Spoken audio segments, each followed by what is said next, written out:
राहणार आहे कारण राष्ट्रवादीकडून दावा केला जातो यड्रावकर गटाचे उमेदवार हे आमचेच उमेदवार आहेत आणि शिंदे गटाकडून देखील दावा केला जातो यड्रावकर गट. राजश्री शाहू विकास आघाडीला राष्ट्रवादी पक्ष आणि शिवसेना या दोन्ही गटाने राजश्री शाहू विकास आघाडीला पाठिंबा दिलेला होता.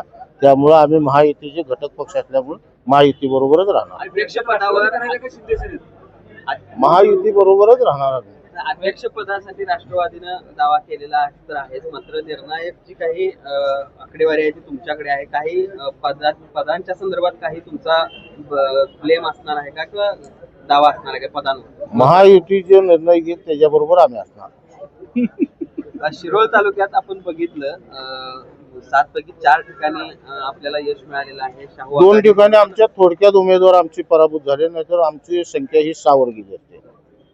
तुमच्या आघाडीवरून काय पदाची अपेक्षा आहे का? आघाडी म्हणून पदाची काय अपेक्षा? निश्चितपणे आम्हाला सुद्धा वाटतं जिल्हा परिषद अध्यक्ष आमचा राजश्री शाहू आघाडीचा असावा, पण ही महायुतीचा घटक पक्ष असल्यामुळे महायुती जो निर्णय घेईल त्याच्याबरोबर आम्ही राहू.